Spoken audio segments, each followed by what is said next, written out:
आज के इस सेशन के अंदर आई will be telling you my story कि किस तरह से मैंने यूपीएससी की प्रिपरेशन शुरू की, कैसे आगे आगे बढ़ा।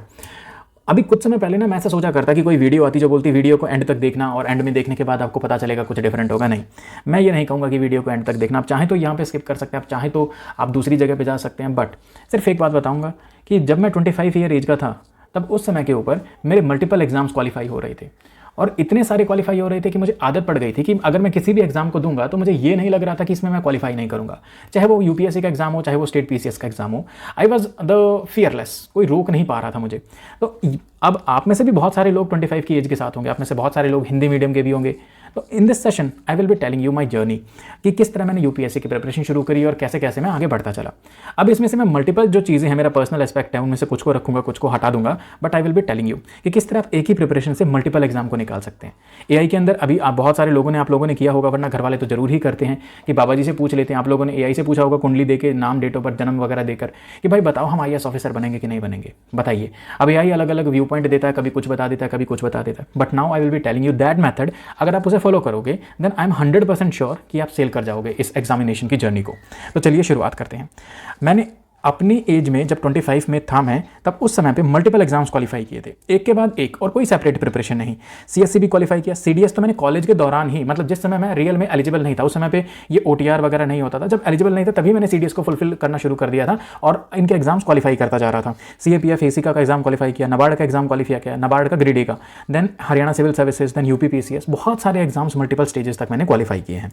इन सबको क्वालिफाई करने के लिए मेरा ब्रेन सेम ही था, सेम ही बैकग्राउंड रहा, लेकिन एग्जाम डिफरेंट रहे क्योंकि सेम प्रिपरेशन थी। अब आप बोलोगे सर ये तो आपने लॉजिकल क्वेश्चन बना दिया कि अब इसके अंदर बताइए ऑड इवन आउट को छांट के रखिए, अब कैसे छांटें इसके अंदर। तो I will tell you the 5 approach बताऊंगा। अगर आपने फुलफिल कर ली तो आप भी मेरी तरह मल्टीपल एग्जाम्स को क्रैक कर ले जाओगे एक ही प्रिपरेशन की बेसिस के ऊपर। अब लाइफ में ना मैंने 2 तरह के लोगों को देखा। पहले लोग हैं जो टैलेंटेड होते हैं। टैलेंटेड माने, अभी देखो इसने तो यहाँ पे काट रखा है बट मैं नहीं मानता इसको, क्योंकि एक लोग होते हैं जो टैलेंटेड होते हैं, टैलेंटेड के साथ में भाग्यशाली होते हैं, है ना। टैलेंटेड लोग कैसे होते हैं? जिन्होंने एक बार किसी चीज़ को देखा, फोटोग्राफिक मेमोरी है, याद हो गई यार, टैलेंटेड है। कुछ लोग होते हैं जो बहुत ही फॉर्चुनेट होते हैं, फॉर्चुनेट होने के साथ साथ वो टैलेंटेड भी होते हैं। अब देखो कई लोग बोलेंगे सर टैलेंटेड फॉर्चुनेट नहीं होता, ऑल द हार्ड वर्क होता है। भाई सब जेनेटिक्स नाम की भी चीज़ होती है, ठीक है, ये भी मैं आपको लोगों को बता देता हूँ। पैसा, गाइडेंस, बहुत सारी चीज़ें आपको देखने को मिलेंगी। तो ये फॉर्चुनेट लोग क्या होते हैं? अपनी लाइफ में सब कुछ करते जाते हैं, मतलब बहुत शुरुआत में सब कुछ क्रैक करता हुआ चले गए, टॉपर रहे अपने क्लास के। अब इनके बारे में मैं डिस्कस नहीं करूंगा because these are the exceptionally 0.001% student.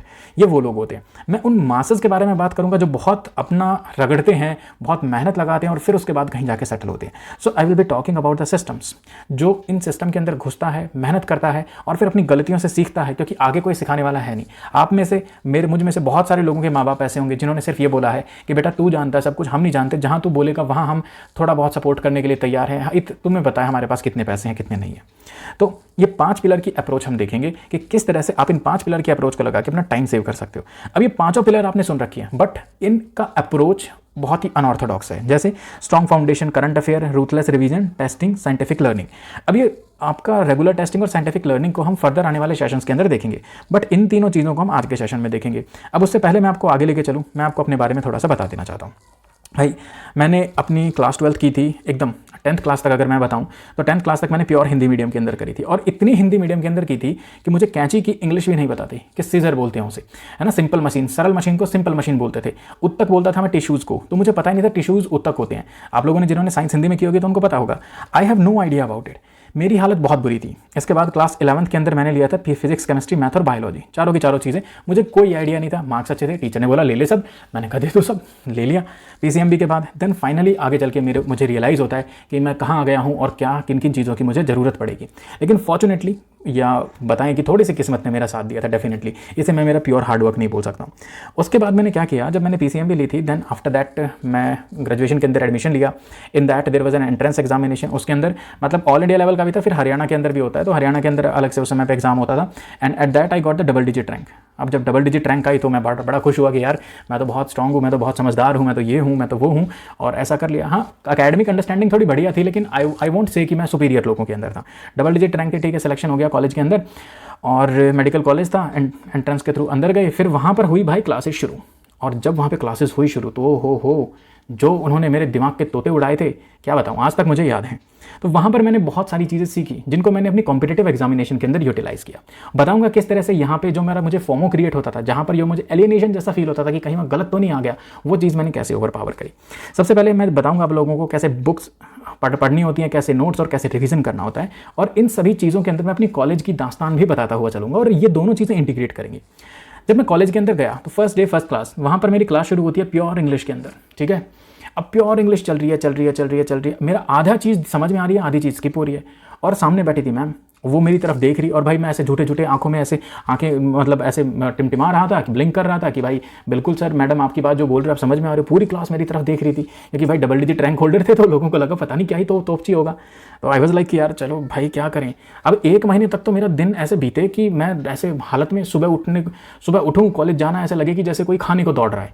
तो मुझे लगा कि यार ये तो गलत फंस गए, बहुत ही ज़्यादा गलत फंस गए, मैं गलत स्ट्रीम चूज़ कर ली भाई। अब इसके बाद क्या चमत्कार होता है, इसके बाद मैंने सोचा फिर समर हॉलीडेज़ आते हैं 2-3 महीनों के बाद, और फिर मुझे लगता है चलो यार थोड़ा रहम करते हैं, अब काम धाम शुरू करते हैं। तो क्या किया मैंने ऐसा किया, मेरे पास हिंदी की एनसीईआरटीज़ थी, मैं अपनी किताबों को बेचा नहीं करता था, मैंने हिंदी की एनसीईआरटी को एक तरफ रखा, इंग्लिश की एनसीईआरटी को फ़ोन के अंदर डाउनलोड किया। अब मैंने क्या किया, एक हिंदी की लाइन पढ़ी, एक पैराग्राफ हिंदी का पढ़ा, फिर वही पैराग्राफ उसी पेज नंबर के ऊपर जाकर उसी कंटेंट से मैंने इंग्लिश का पढ़ा, फिर आगे हिंदी का पढ़ा, फिर आगे इंग्लिश का पढ़ा। ऐसे करके मैंने 3 महीनों के अंदर 6, 7, 8, 9, 12 तक की पूरी एनसीईआरटीज़ को पढ़ा। मेरा यूपीएससी करने का कोई आइडिया नहीं था, कोई एम नहीं था, बिल्कुल भी उम्मीद नहीं थी। मैंने ये मजबूरी में किया कि मुझे इंग्लिश समझ में आना शुरू हो जाए, इसके अलावा मुझे कुछ दिख नहीं रहा था। लोगों ने बोला इंग्लिश स्पीकिंग कोर्स वगैरह ज्वाइन कर ले, नहीं, घर वाले बोल रहे थे, घर वालों को इतना ही पता होता है, तो मैंने एनसीईआरटी से पढ़ना शुरू किया। अब इससे बेनिफिट क्या निकला सर, यही मैं आपको बोलूँगा कि आपको एनसीईआरटी पढ़नी चाहिए, और पढ़ने के बाद भूलना नहीं चाहिए sir, you must have to revise it, आपको रिवाइज जरूर करना चाहिए।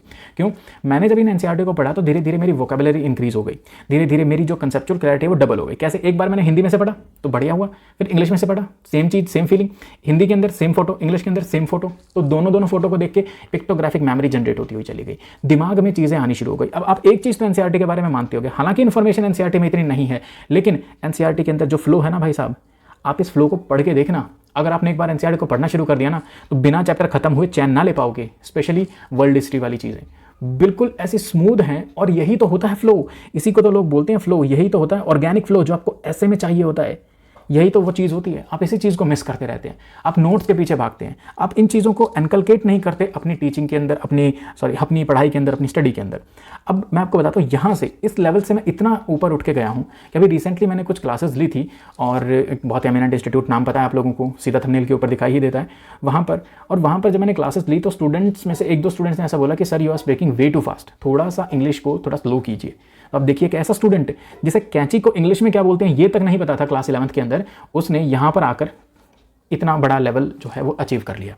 रीज़न इज सिंपल, जो बोलते हैं ना वो slow and steady wins the race, simple बात। ऐसे ही इसी तरीके से मेरे कंसेप्चुअल क्लैरिटी डबल होती चली गई, मेरा जो लैंग्वेज का फियर था वो ओवरकम मैंने कर लिया। अब इतनी सारी चीज़ों से भाई मतलब कॉन्फिडेंस तो आएगा ना, ऑफ कोर्स कॉन्फिडेंस आएगा, 100% आएगा। तो steady learning beats the fast learning, जब आप धीरे से ठहर कर पढ़ते हो किसी चीज़ को तो वो आपके दिमाग में जाती है। आज भी जब यूपीएससी एनसीईआरटी बेस्ड क्वेश्चन पूछता है तो मेरे दिमाग में यही फोटोग्राफ्स आ जाती हैं कि अरे यार क्या पूछ लिया इन्होंने। लोगों को लगता है कि पता नहीं क्या ही पूछ लिया, कौन से नोट से पूछ लिया, एनसीईआरटी की एक लाइन से उठा के पूछता है। यकीन ना मानो, हमारी ही यूट्यूब चैनल के ऊपर ज्योग्राफी की वीडियोस होंगी, उनको आप देखना। ज्योग्राफी के 100% क्वेश्चंस, 100% मैपिंग को छोड़ के 100% क्वेश्चंस स्टैटिक के एनसीईआरटी से आते हैं, लाइन टू लाइन। यकीन ना हो तो कॉपी पेस्ट करके देख लेना क्वेश्चंस को, ठीक है, गूगल पे सीधा चैप्टर आपको देखने को मिल जाएगा। तो बड़ी सिंपल बात है यार यहाँ पे। देन अब आप लोगों के साथ प्रॉब्लम क्या आती है, जब आप नोट्स बनाने शुरू करते हो, पढ़ना शुरू करते हो, तो आप लोगों में से मैक्सिमम लोगों की प्रॉब्लम मुझे पता है। आप लोग क्या करते हो, आप लोग या तो सीधा कोचिंग के नोट्स को अपना फाउंडेशन बनाते हो कि सर हम कोचिंग के नोट्स पढ़ेंगे, दैट वुड बी सफिशिएंट। पहली चीज़, उनमें से कई लोग क्या करते हैं कि पैसा खर्च करने की बजाय वो लोग करते हैं हम यूट्यूब से पढ़ाई करेंगे। अब यूट्यूब के अंदर दुनिया भर के ऐड आते हैं और ये स्लाइड बेस पढ़ाते हैं। पता नहीं ये स्लाइड बेस क्या बीमारी चल गई है भाई। देखो मैं भी स्लाइड के ऊपर पढ़ा रहा हूँ, but I don't like it. Page, books, boring study, I think it's the best. Pages जब तक हाथ में फील नहीं होंगे तो फायदा ही क्या यार। और A4 शीट में पढ़ाई होती है यार, स्लाइड बेस कोई पढ़ाई नहीं होती। मैं नहीं मानता स्लाइड बेस, क्योंकि मैंने तो किताबें ही पढ़ी हैं। तो यहाँ पर स्लाइड बेस पढ़ाते हैं। अब स्लाइड बेस से जब आप याद करोगे, कैसे याद करोगे, क्या आएगा याद। जब तक आप पांचों सेंसेस आपके इन्वॉल्व नहीं होंगी, याद करने की सिंपल ट्रिक है, the more the senses are involve the more better learning you into you, आप और ज़्यादा उसे अच्छाई से समझ सकोगे। जैसे जब आप मूवी देखते हो तब आपकी मैक्सिमम सेंसेस एंगेज होती है, मूवी आपको एक बारी में देखने से याद हो जाती है, जब आप किताब पढ़ते हो तब आंखें चलती हैं, बाकी सब नहीं चलता। तो दैट मीन्स अब आपकी किताबें जो हैं वो सिंगल सेंस के अंदर आप पढ़ रहे हो, तो किताबों को मल्टीपल टाइम रिवाइज करना पड़ता है। तो यहाँ पे बहुत सारी सेंसेस की आ जाती है, the more the senses are involve the more better will be the learning. अब यूट्यूब के ऊपर गया तो स्लाइड किया तो प्रॉब्लम आ गई। थर्ड, कुछ लोग ऐसे होते हैं जो सुपर स्मार्ट बनते हैं, वो सोचते हैं हम किसी टॉपर भैया के नोट्स को कर लेंगे, और ये मैं इस वजह से नहीं बता रहा, ये सारे कांड मैंने कर रखे हैं, चिंता नहीं, ठीक है, टॉपर भैया के नोट्स पढ़ लेंगे। लेकिन अब ये टॉपर भैया, कोचिंग, यूट्यूब, इन सबसे पढ़ने के बाद एक प्रॉब्लम तो आप सब लोगों ने फेस की होगी, प्रॉब्लम आती है फोमो की। जब भी हम एग्जाम के पास पहुंचते हैं तो हमें लगता है कि यार हमने एनसीईआरटी को नहीं पढ़ा, फिर हम कोई एनसीईआरटी का बैच खरीदने दौड़ते हैं, फिर हमें लगता है हमने स्टैंडर्ड टेक्स्ट को नहीं पढ़ा। जैसे कि मॉडर्न हिस्ट्री के बारे में बात करें तो स्पेक्ट्रम हो गई, है ना, ज्योग्राफी के बारे में बात करें तो एनसीईआरटी हो गई, हम बोलेंगे कि हमने इनको नहीं पढ़ा यार, क्या करें क्या करें क्या करें, क्योंकि हमने तो टॉपर भैया के नोट्स पढ़े थे। फिर कई लोग आ जाएंगे जो बोलेंगे आपने तो टेस्ट से नोट्स ही नहीं बनाए, तो आपका लगेगा यार ये पता नहीं क्या हो रहा है, अटैम्प्ट दूँ छोड़ दूँ, फिर ये वाली आपके दिमाग में चीज़ें चलनी शुरू हो जाती है, ठीक है। और मैंने इन सब का एक ही तोड़ निकाला था, वो थी मेरी बुक्स, ठीक है। मैंने स्टैंडर्ड बुक्स को फॉलो किया, बात खत्म। मैंने यूट्यूब के ऊपर जो भी देखा, ठीक है, टॉपर के नोट से जो भी देखा, वो अपने बुक्स को सप्लीमेंट करने के लिए देखा कि मेरी बुक में अगर कोई कंसेप्ट है, अगर वो मुझे समझ में नहीं आ रहा है तो उस कंसेप्ट को मैं यूट्यूब से देखूंगा, ना कि यूट्यूब से अपने सिलेबस को करूंगा। सिलेबस में किताब से ही करूंगा, यही मेरे दिमाग के अंदर 101% था डे 1 से, ठीक है। और ये सिखाते हैं, बिना किताब के होता भी नहीं है। पता है मैं 12th तक अपना ऐसा होता है ना कि 12th तक तो बुक्स होती हैं, after the 12th first year के अंदर गया तो सामने बोला कि ये एनाटॉमी है, ह्यूमन एनाटॉमी, पढ़ डालो। कितनी किताब है? 5 किताब दे दी यार, 5 किताब लाइब्रेरी के अंदर जाओ। अरे भगवान, दो ऊपर वाले से डरो। मुझे आज तक अपनी फीलिंग याद है, मेरा दिमाग फट गया। मैंने, मेरे सीनियर थे, मैंने बोला भैया ये कैसे होगा सर, ये तो मतलब मार दिया इन्होंने, ऐसे थोड़ी ना होता है। मुझे कोई 4, 5, 20, 50, 100 पेज, 500 पेजेस की एक किताब दे दो भाई, ये क्या होती है? 5 किताबें दे दी, how can I learn this all, ठीक है। तो उन्होंने बोला बेटा ये कॉलेज है, यहाँ ऐसा ही होता है।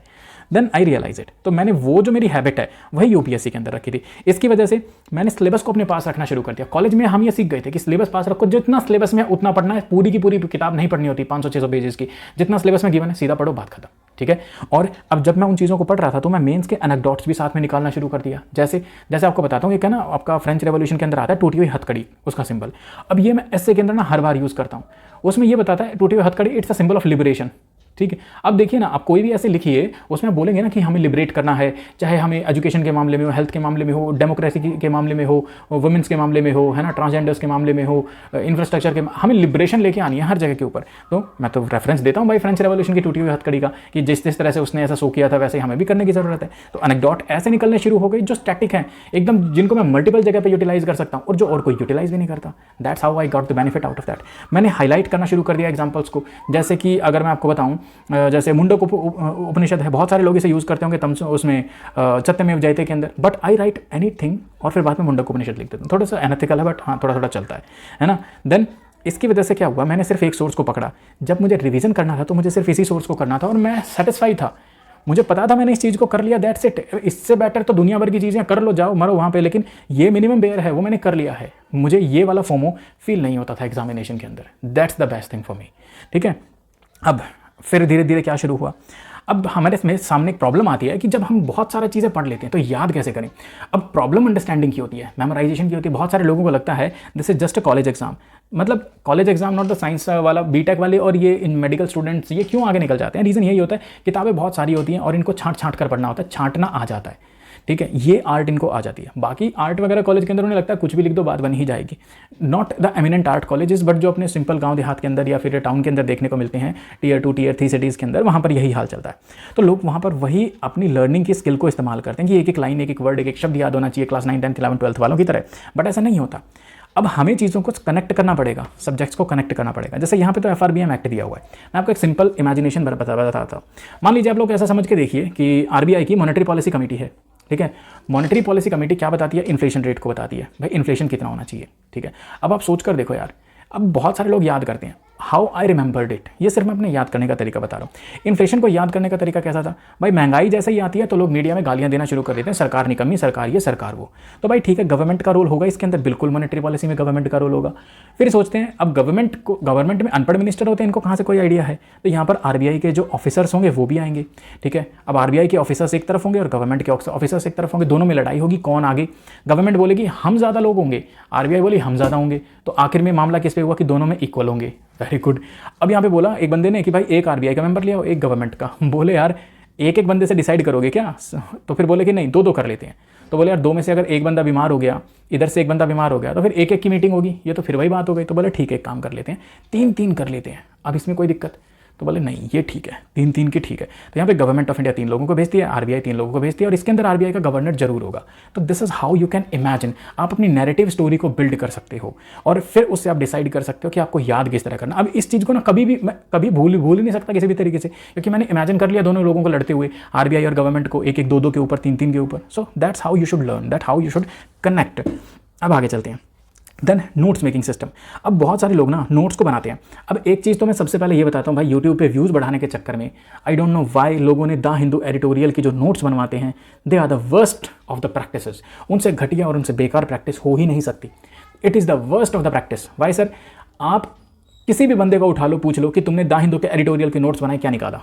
ठीक है, ये नोट्स उन लोगों के बनाने जायज़ हैं जिन लोगों का स्टैटिक अच्छा है, जिन लोगों ने करंट अफेयर अपनी एक मैगजीन को ऑलरेडी कंप्लीट कर लिया है, जिनका ऑप्शनल ऑलरेडी वेल प्रिपेयर्ड है, और जो अब आके बस उनको अपनी रैंक इंप्रूव करनी है। They can do this drama.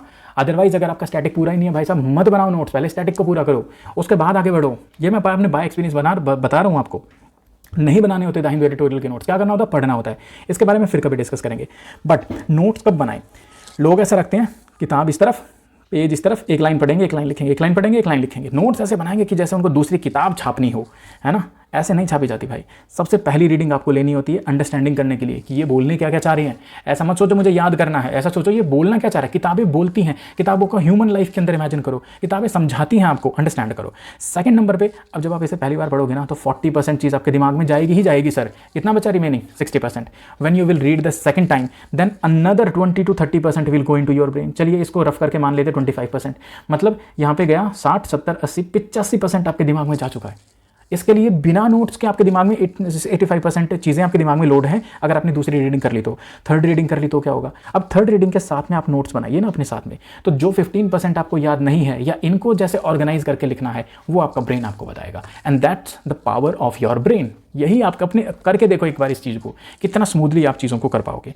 Notes prelims और मेंस के बनाने की भी कला होती है। बहुत सारे लोग अभी ऐसा नोट्स बनाएंगे कि मेरा यही नोट्स में प्रीलिम्स में पढ़ूंगा, यही नोट्स में मेंस में पढ़ूंगा। नहीं होता सर, ठीक है। अभी मैं यहाँ पे ना, मेरे को अपने मेंस के नोट्स दिखाने चाहिए थे।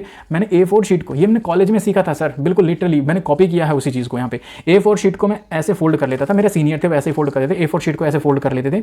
और मेरा एक सीनियर था, वो तो पता है, इसको भी फोल्ड करने के बाद ऐसे ही बन गया ना सिंगल पेज, इसको भी एक बार फोल्ड कर लेता था, इसको भी यहाँ से। अब वो क्या होता था, एक टॉपिक यहाँ लिख दिया, एक टॉपिक यहाँ लिख दिया, एक टॉपिक इसके पीछे, मतलब एक पेज के ऊपर 8 टॉपिक और उसके दूसरी तरफ में 16। तो मतलब दैट इज़, मतलब दिमाग ख़राब हो जाता था कि यार भाई साहब 2 पेजों में 16 टॉपिक कवर हो गए, 16 सिलेबस के पॉइंट कवर हो गए। अब यही चीज़ मैंने भी मेंस के अंदर यूटिलाइज़ करी थी, और यही मैं आपको बताता हूँ। मेंस के टॉपिक आपके एनालिटिकल बनते हैं, 1 पेज समरी वाले बनते हैं, एग्जाम्पल डेटा फैक्ट वाले बनते हैं। इसके अंदर आप डेफिनेशन रेयरली ही लिखते हो, लेकिन यहाँ पर मतलब अगर आप फुल फ्लेजेड नोट्स बनाते हो, फर्स्ट टाइम में बनाओगे तो लिखोगे डेफिनेशन। जो नॉर्मल डेफिनेशन है उनको नहीं लिखना होता, जो सोफिस्टिकेटेड डेफिनेशन होती हैं उनको रट्टा मारने वाली, उनको लिखना होता है। एग्जाम्पल लिखने होते हैं सर यहाँ पे, कहीं आप भूल ना जाओ किसी एग्जाम्पल को, जनरल एग्जाम्पल नहीं, जो एक्स्ट्रा ऑर्डिनरी एग्जाम्पल्स होती हैं उन चीज़ों को। प्रीलिम्स के लिए आपको कैसे नोट्स बनाने पड़ते हैं? Factual, data driven, direct notes. ये डेटा ड्रिवन तो खैर यहाँ पे इसने गलत लिखा हुआ है, डेटा ड्रिवन प्रीलिम्स में यूज़ नहीं होता, मेंस के अंदर डेटा का ज़्यादा इस्तेमाल आपको देखने को मिलता है। हाँ, लेकिन फैक्ट बेस्ड चीज़ें बहुत सारी पूछी जाती है प्रीलिम्स के अंदर, तो वहाँ पर आपको ध्यान देने की जरूरत होती है। तो प्रीलिम्स और मेंस का एकदम अलग से काम होता है। अब तीसरी बात बताता हूँ रिवीजन की, कि रिवीजन सबसे बेटर कैसे करनी चाहिए। Revision is the best way, और ये कैसे करनी चाहिए, सब लोग है ना बहुत गलत चीज़ें बनाते रहते हैं। अब मैंने ये बात अपने एक सीनियर से पूछी थी, वही चीज़ मैं आपको यहाँ पे रेप्लिकेट कर रहा हूँ। उन्होंने मुझे बताया था, मैंने कहा था कि भाई अब एक बात बताओ, मेरा एक कलीग होता था, वो साथ में ना पढ़ता, मतलब याद करने के बाद लिखता था, तो एक A4 शीट रखता था और उसके ऊपर बस अपना पढ़ता रहता था, और उसके ऊपर ऐसे ऐसे पेन चलाता रहता कि उसके हैंड को ऐसा लगे कि वो लिख रहा है, वो लिख रहा है, वो लिख रहा है, उसे सेटिस्फैक्शन फील हो कि उसने सब कुछ लिख दिया। वो पूरे पेज को 4-5 बार लिख देता था ऑलरेडी लिखने के बाद भी। तो एक तो तरीका ये था। अब मैं थोड़ा सा इस मामले में लापरवाह था, लिखने के मामले में, वो मेहनती बच्चा था। तो मेरा एक सीनियर होता था, अपने सीनियर से पूछता था, फिलहाल ही इज़ असिस्टेंट कमिश्नर और रेवेन्यू के अंदर हैं, तो मैं उनसे पूछता था, वो हम सबको सर बोलते हैं आपको पता है, लेकिन वो इकलौता बंदा था जो मुझे बोलता था भाई बोला कर, सर मत बोला कर। तो मैंने उससे बोला कि भाई यार एक बात बता, बड़ी टेंशन वाली बात हो गई यार, ये कैसे लिखूँ भाई, पेन के साथ कैसे घिसाई हो। तो बोला एक बात किया कर, अपने आप को ना ऐसे सोचा कर, जो तूने पढ़ा है ना वो हवा में लिख रहा है। अपनी उंगली को अपना पेन इस्तेमाल किया कर और हवा में लिखा कर। तो मैंने कहा इससे क्या बेनिफिट होगा? बोला तो लिख के देख, करके देख। Then when I do this, एक बात है उसने मुझे कभी इस तरह से नहीं बताया जैसे मैं आपको बता रहा हूँ, बट द बेस्ट वे, उसने जितनी हेल्प की वो कम है, मतलब कम नहीं, बहुत ज़्यादा है। और मतलब मेरे हिसाब से थैंक यू मैं उसे इनफ नहीं कर सकता। सो यहाँ पे मैं आपको बताता हूँ, जब मैंने हवा में उंगली से लिखना शुरू किया ना, तो मेरा ब्रेन और मेरा हैंड जेस्चर दोनों इतनी स्पीड में भागे। जब आप लिखते हैं तब आपका दिमाग आगे चला जाता है, पेन पीछे रह जाता है। अगर आप धीरे धीरे इसी प्रैक्टिस को अडॉप्ट कर जाएंगे ना, तो आपका पेन और दिमाग इतना ही स्लो करना शुरू हो जाएगा। बट जब मैंने उंगलियों से हवा में लिखना शुरू किया, मेरा दिमाग घोड़े की रफ्तार से दौड़ा और हाथ उसी रफ्तार से दौड़ते जा रहे थे। सो ये जो पर्सन है, मेरा कलीग जो है, जो किसी काम को 2 घंटे में कर पा रहा था, मैं उसे 15 मिनट में रिवाइज कर रहा था हवा में लिख कर। My friend told me this and I told you this. So that's a ruthless revision. ये होता है रिवीजन का परफेक्ट मेथड, क्या बहुत तेज़ी से रिवाइज करते हुए चलो। देन क्या क्या रिचुअल्स होते हैं रिकॉल करने के लिए? पहली बात तो ये, आपने जो दिन में पढ़ा उसे close your eyes, right in the air, recall करो। अब हार्डली इसमें से आपको मान लो 15% आप भूलोगे, अदरवाइज आपको मैक्सिमम याद ही हो जाएगा अगर आप मेरा मेथड इस्तेमाल करोगे। वीकली क्या करना होता है, ये मैं ना वीकली किया करता। और ये मैं जब मैं इंग्लिश की प्रिपरेशन कर रहा था कि मैं इंग्लिश कैसे बोलूँ और मैं सेमिनार के अंदर कैसे खड़ा हो जाऊँ, मुझे असाइनमेंट दिए जाते थे, तो कैसे करें इन चीज़ों को। So what I usually do, मतलब मैं ये नहीं बोलूँगा मिरर के सामने खड़ा होता था, ऐसा बिल्कुल भी नहीं था।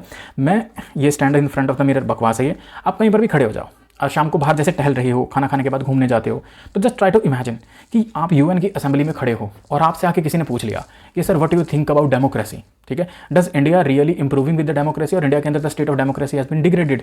तो आप क्या बोलोगे उसके ऊपर? तो अपने दिमाग को उसी तरीके से सोचो कि यार अगर आप 1 सेकंड भी रुके उसके बाद और आपने उसे हैमर नहीं किया, आपने उसके ऊपर पॉइंट नहीं बताया, आपने उसके ऊपर फैक्ट नहीं बताए, तो पूरे भारत देश की बेइज्जती हो जाएगी, ठीक है, और आपकी वहाँ पे बेइज्जती होगी। और आप उसे बोलो, जब आपके आसपास कोई नहीं होगा ना और आप बोलोगे, तो बीच में बोलते बोलते ना ऐसे अबड़ कर जाओगे कि यार democracy is very good in India, और फिर बोलोगे कि अरे यार तेरे इतने दिमाग समझ में नहीं आ रहा, वो पॉइंट तूने वहाँ पढ़ा था, वो पॉइंट तूने वहाँ पढ़ा था। अपने दिमाग को पुश करोगे, पुल करोगे और फिर उस जगह के ऊपर लेके आओगे। So that's the best way, ताकि आपकी अंडरस्टैंडिंग इंक्रीज हो, इमेजिनेशन इंक्रीज हो, art of public speaking increase हो, आपकी ओवरऑल पर्सनैलिटी, आपका कॉन्फिडेंस वो नजर आएगा। And this is the best way. ये मैं आज भी फॉलो करता हूँ और आपको तब भी फॉलो करना चाहिए था, मैंने जब भी फॉलो किया था, आज भी I am still doing this. So the ultimate mindset is, मैंने किसी भी एग्जाम के लिए सेपरेटली फॉलो नहीं किया। अब आप देखिए, हिस्ट्री सभी के अंदर होती है ना, और हिस्ट्री के अलावा ज्योग्राफी सभी में होती है, पॉलिटिक्स सभी में होती है, इकोनॉमिक्स सभी में होती है। मैं बताता हूँ, अगर आपने सबको एक एक बार कर लिया तो फिर बचा क्या यार जीवन में? सिर्फ करंट अफेयर ही तो बचता है, और हम लोग करंट अफेयर को करते रहते हैं, इन सबको छोड़ देते हैं। सो मैंने इनमें से किसी एग्जाम के लिए सेपरेटली प्रिपेयर नहीं किया, एक एग्जाम की प्रिपरेशन और ये सारे के सारे क्वालिफाई होते हुए चले गए थे। And I find it very interesting. After that बाकी के जो टॉपिक बच गए उसे हम सेकंड सेशन के अंदर देखेंगे। If you have like the lecture तो प्लीज़ नीचे कमेंट सेक्शन के अंदर बताना कि सर सेकंड लेसन लेके आओ। अदरवाइज फर्स्ट मतलब आप लोग एक ही लेक्चर के साथ अगर आप क्रैक कर जाते हैं, then it's very good and I will be very happy with that. तो चलिए आज के सेशन को यहीं पे एंड करते हैं। Bye bye.